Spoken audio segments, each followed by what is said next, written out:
Welcome to Crosspointe. Welcome to Crosspointe. Welcome to Crosspointe. We are an inclusive faith community seeking to live out the loving, just, and generous way of Jesus. We are participants in a long tradition that's less concerned with doctrines and dogma that demand total agreement, but a life to be lived, enjoyed, and given away to others. What unites us is a growing awareness that life is precious. That we are made by love in order to love. This community is comprised of and affirms the entire human family. Regardless of race, age, creed, physical abilities, marital or economic status, gender identity, or sexual orientation. So, if you're curious and have come to see, if you are tired and have come to rest, if you are grateful and have come to share, if you are wounded and have come to heal, if you're joyful and have come to celebrate, if you are uprooted and have come to belong, welcome home. Welcome home. Welcome home. Welcome home.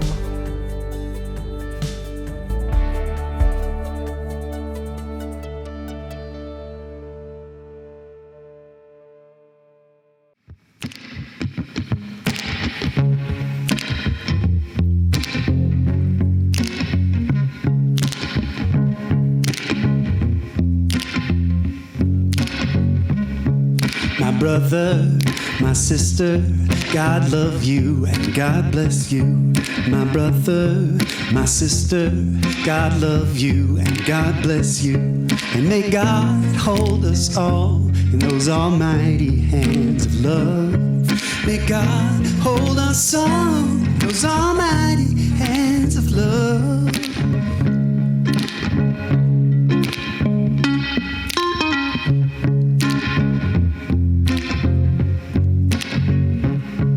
My brother, my sister, God love you and God bless you. My brother, my sister, God love you and God bless you. And may God hold us all in those almighty hands of love. May God hold us all, those almighty hands of love.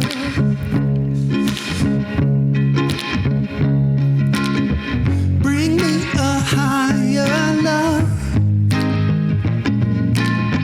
Bring me a higher love. Oh, bring me a higher love.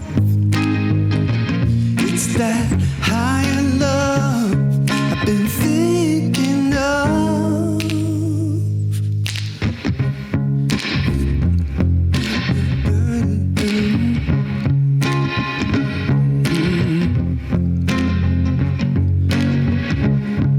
My brother, my sister, God love you and God bless you.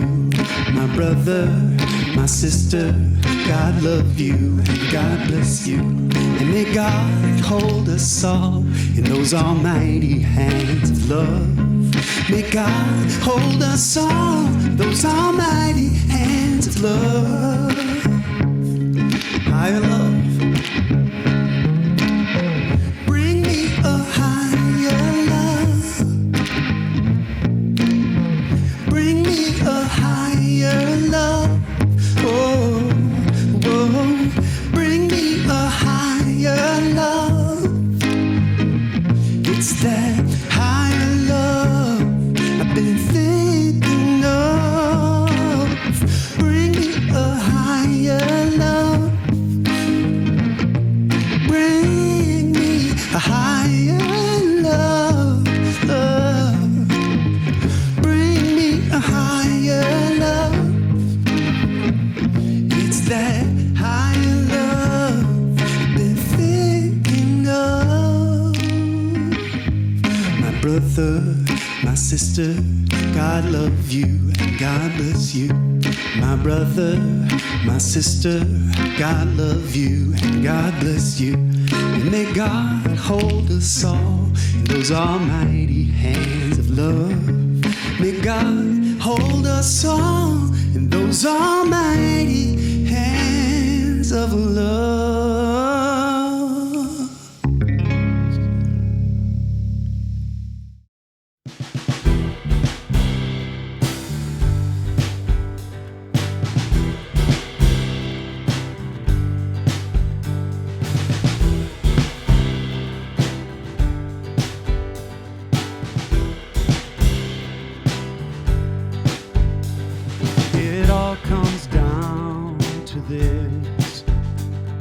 what you require of me. Love my neighbor as myself, and you above all things.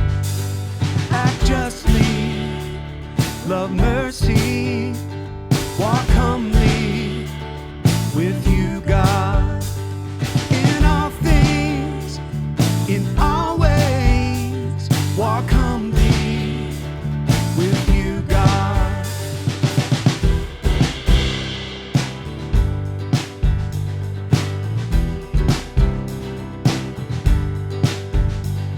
It all comes down to this: to be your hands and feet. Good news to all the world. The truth will set us free. Act justly, love mercy, walk humbly with you, God. In all things, in all ways, walk humbly with you, God.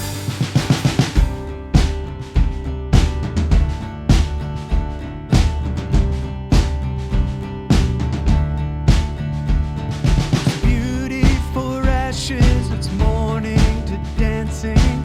Closer and closer, the kingdom of heaven. It's beauty for ashes, it's morning to dancing. Closer and closer, the kingdom of heaven.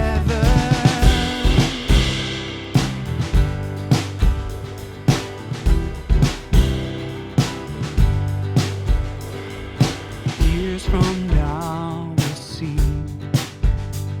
the fruit our hands have sown. Faith just like a seed, the only way it grows. Act justly, love mercy, walk humbly with you, God. In all things, in all ways, walk humbly with you, God. Act justly, love mercy, walk humbly with you, God. In all things, in all ways, walk humbly with you, God.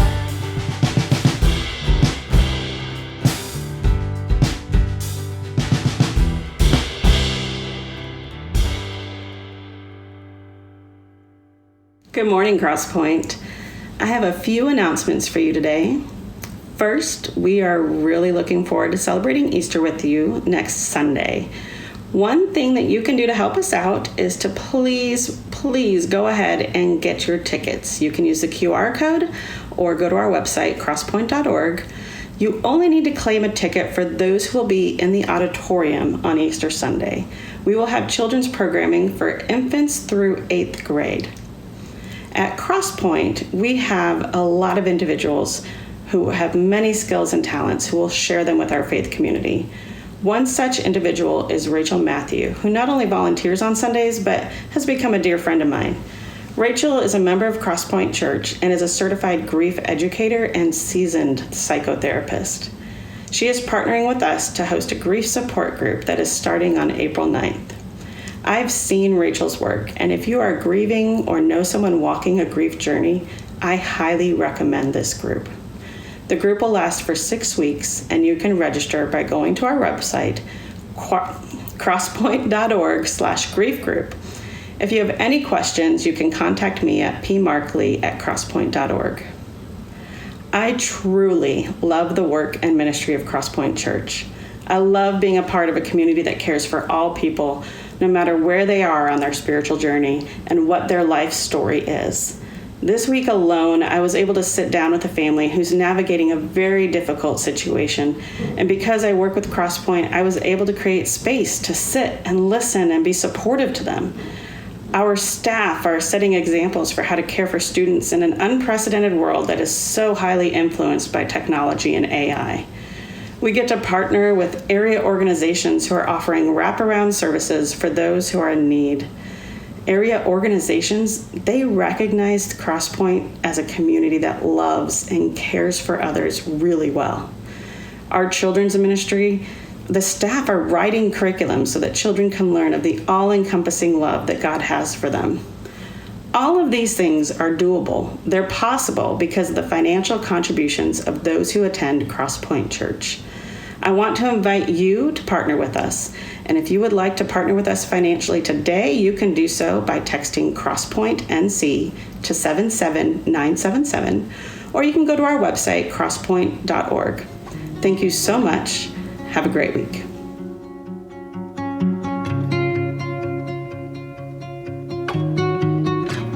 You might be able to tell I'm not in my usual study this morning. I am at an airport lounge in Houston, Texas. Flight delays, the realities of travel. But I still wanted to record a message for you for this Palm Sunday. Last Sunday before Easter, last Sunday of Lent. Welcome to this mysterious moment of in-between, where sometimes we end up places we didn't expect. That's how it goes. The traditional gospel text for today describe Jesus' triumphal entry into Jerusalem on the back of a borrowed donkey to the hosannas of the crowds. What I want to contemplate together are a pair of texts that, in a sense, bookend that event, providing some context. They describe how Jesus is feeling and what Jesus is doing as he moves toward the city, and then again immediately after he arrives. Our first reading comes from Luke 13. Let me set the scene a little bit. Jesus has been on the road for some time now, preaching and healing and teaching and curing, and all the while, both the crowds and the opposition to him have been growing. And amidst this, some Pharisees come to Jesus with a warning. And it's one of those stories that complicates the stereotypes we have of the Pharisees, because they're actually trying to help him. They tell him that Herod wants to kill him, and they warn that he might want to go somewhere else. And here's what Jesus says as he considers this. Jerusalem, Jerusalem, the city that kills the prophets and stones those who are sent to it. How often have I desired to gather your children together as a hen gathers her brood under her wings, and you were not willing. See, your house is left to you.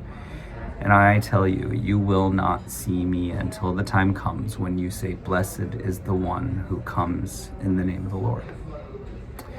Our second reading comes a few chapters later as Jesus is making his way into the holy city, and this comes right after the famous story of the donkey back parade. He feels some big feelings, and even more so as he observes what's going on around him in the last days before his crucifixion. It seems as if the crowds have faded away. Jesus has a moment to be alone with his thoughts, and then he gets on with his business. Dear ones, listen now for what God might have to say to God's people today through the reading of this holy gospel. As he came near and saw the city, he wept over it, saying, if you, even you, had only recognized on this day the things that make for peace. But now they are hidden from your eyes. Indeed, the days will come upon you when your enemies will set up ramparts around you and surround you and hem you in on every side. They will crush you to the ground, you and your children within you. And they will not leave within you one stone upon another, because you did not recognize the time of your visitation from God. Then he entered the temple and began to drive out those who were selling things there. And he said, it is written, my house shall be a house of prayer, but you have made it a den of robbers. Every day he was teaching in the temple. The chief priests, the scribes, and the leaders of the people kept looking for a way to kill him, but they did not find anything they could do, for all the people were spellbound by what they heard. And this is the word of God for the people of God. Thanks be to God. So this is the 4th year in a row that I have preached at Crosspointe on this particular Sunday in the church calendar. And honest admission, it's such a funny one to be assigned again and again. This threshold moment feels so full of ambivalence and tension. A long walk through Lent is coming to a close, but we are not quite at Easter joy. We haven't even yet arrived at the brutal reality of Good Friday. And setting aside the fact that that feels pretty on brand for me, honestly, it's not really about me. It does feel as if I come to you all each year, as regular as the daffodils and the tulips, with a little bit of sadness. Here we are again, the gathered people of God, with our own personal collections of sorrows, as well as a whole wide world of grief and anguish, division and discord. So maybe it makes sense that as I was reading and rereading the text in preparation for our time together, the phrase that kept grabbing me, the words that compelled me to pause, were the things that make for peace. The things that make for peace. If you had only recognized on this day, Jesus says, the things that make for peace. And I don't want you to get distracted by that bit in the sentence that says on this day, because the Greek phrasing there is flexible. It can refer to a span of time from dawn to dusk, but it's also often applied to a season or a period, or in this case, perhaps the duration of Jesus' ministry. If you had only recognized, Jesus says, the things that make for peace. What are the things that make for peace? Consider that for yourselves. What do you think are the things that make for peace? You know, it's so sobering that some 2,000 years after Jesus said this, we're still talking about it. How have we not figured this peace thing out yet? Even with the expansion of Christianity from a tiny band of embattled believers who personally knew Jesus into a worldwide collection of all different kinds of people who claim to know Christ, how is it that we're still struggling to make peace? Despite our relative prosperity in this part of the world, what explains our failure to live in anything resembling peace? The things that make for peace.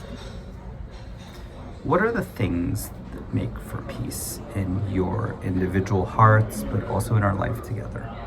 I don't mean the things that make for temporary numbness or passing relief. I don't think Jesus is talking about momentary respite or an afternoon nap. What are the things that make for peace? What does it even mean to speak of peace in a world of war?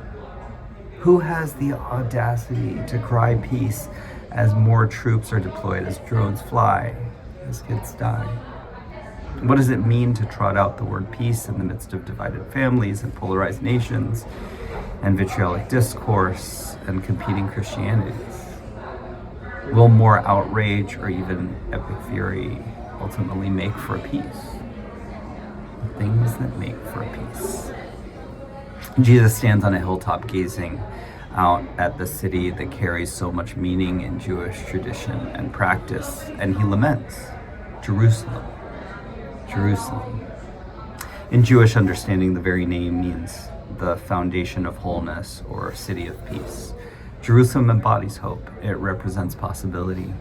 In ancient prophecy, its restoration as a beacon of healing will bring joy to all peoples and redemption to all nations. It doesn't take a current affairs expert to recognize that we're not quite there yet. What are the things that make for peace? It's worth exploring what we even mean by peace. These words can be such throwaways, right? Love, hope, peace, blah, blah, blah. I just give you 2 etymological definitions for the name Jerusalem. And it's worth repeating that it means not just city of peace, but also a foundation of wholeness.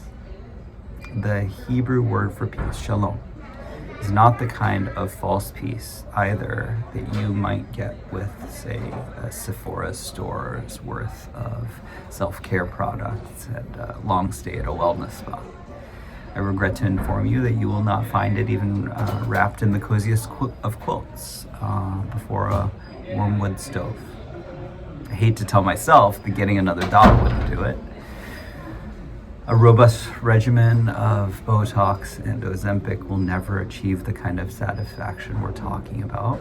Not even if you team them up with all the inspirational posters and Dayspring greeting cards and Instagram memes in the world. And that's in part because the you that Jesus deploys here is not an individual you. There's an implicit recognition that peace will only be found in community, never in solitude. The lasting, soul-deep peace we seek, the profound and nourishing peace that Jesus wants for us, is something we can only achieve together with no small amount of divine aid. Our wholeness comes in our belonging to one another and to God. There's a striking choice that the translators of the version I read to you made, one that I think is both bold and defensible.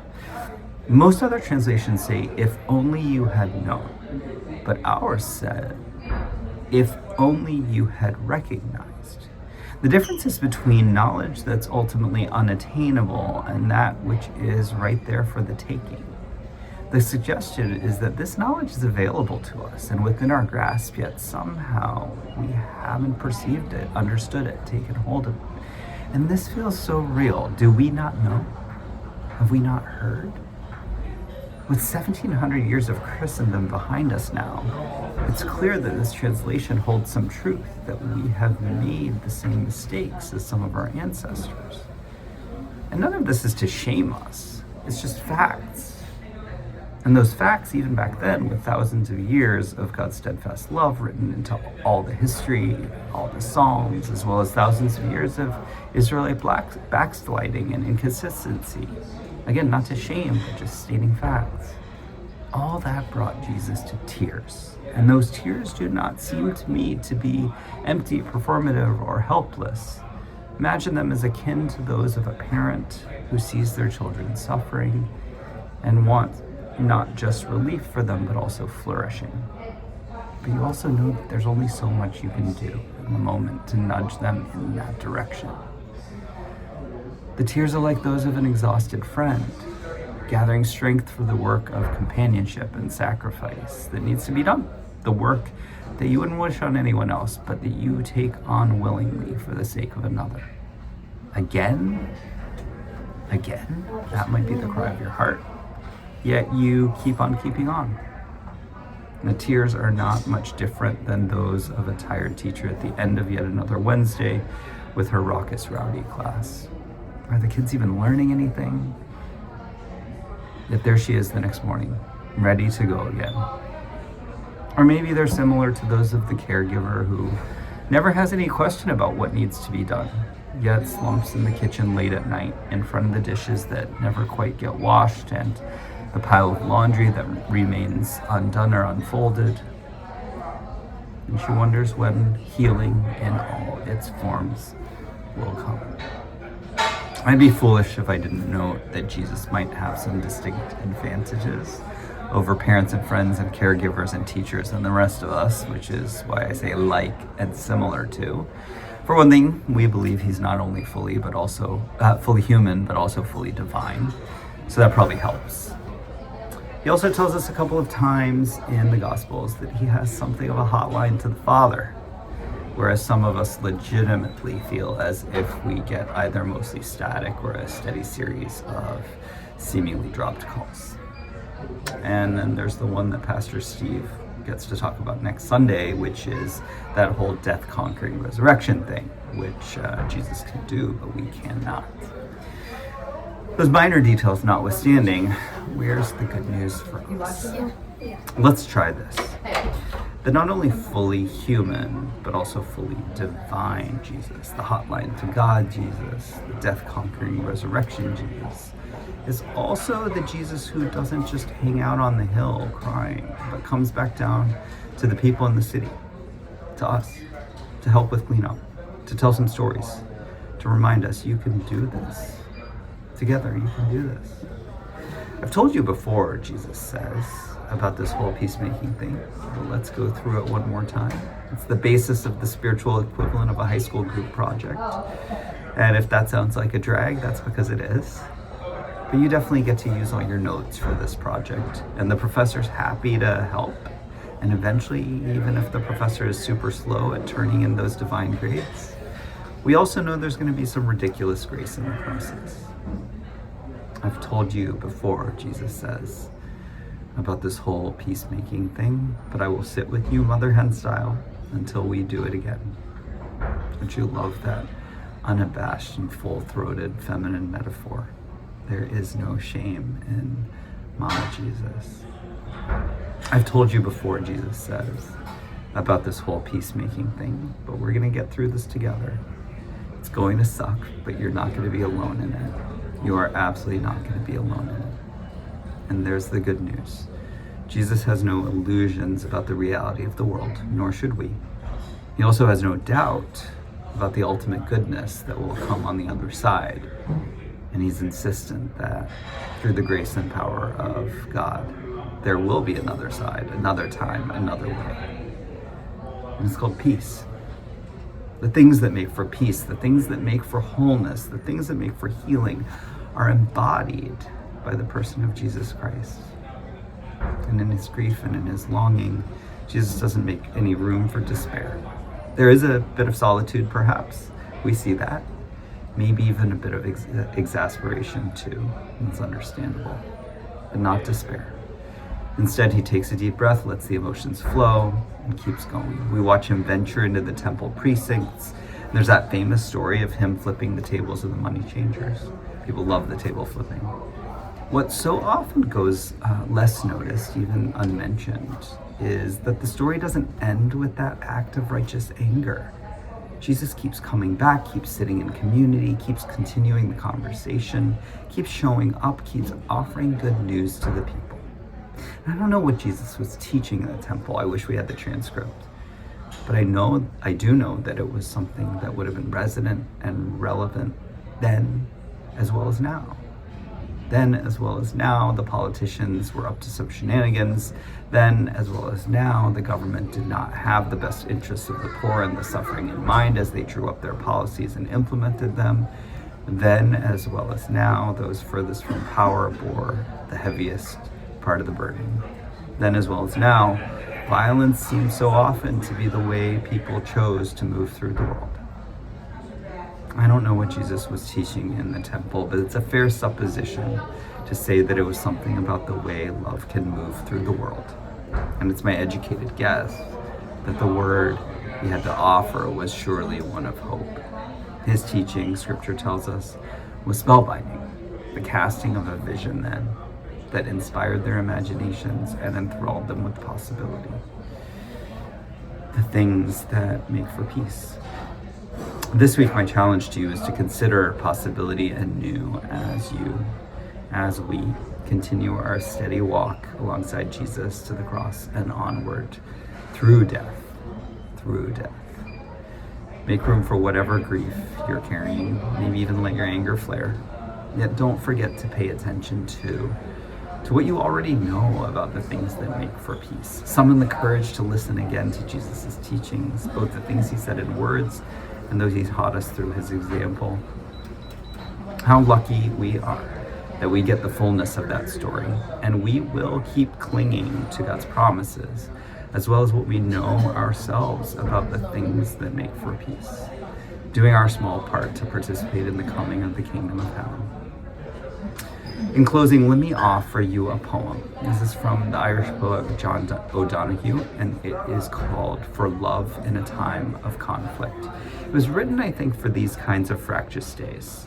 And I've chosen it because I think it applies to loves of all kinds in the midst of moments where we long for the things that make for peace. For Love in a Time of Conflict by John O'Donoghue. When the gentleness between you hardens and you fall out of your belonging with each other, may the depths you have reached hold you still. When no true word can be said or heard and you mirror each other in the script of hurt, when even the silence has become raw and torn, may you hear again an echo of your first music. When the weave of affection starts to unravel and anger begins to sear the ground between you, Before this weather of grief invites the black seed of bitterness to find root, may your souls come to kiss. Now is the time for one of you to be gracious, to allow a kindness beyond thought and hurt. Reach out with sure hands to take the chalice of your love and carry it carefully through this echoless waste until this winter pilgrimage leads you toward the gateway to spring. Blessings on you. Thanks for putting up with the funny sound and the weird surroundings and the random passersby. I'll see you soon.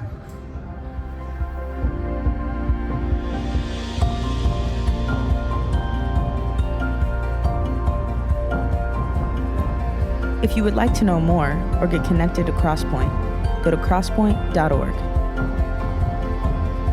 If you're in need of care or assistance, go to crosspointe.org/care. And welcome home.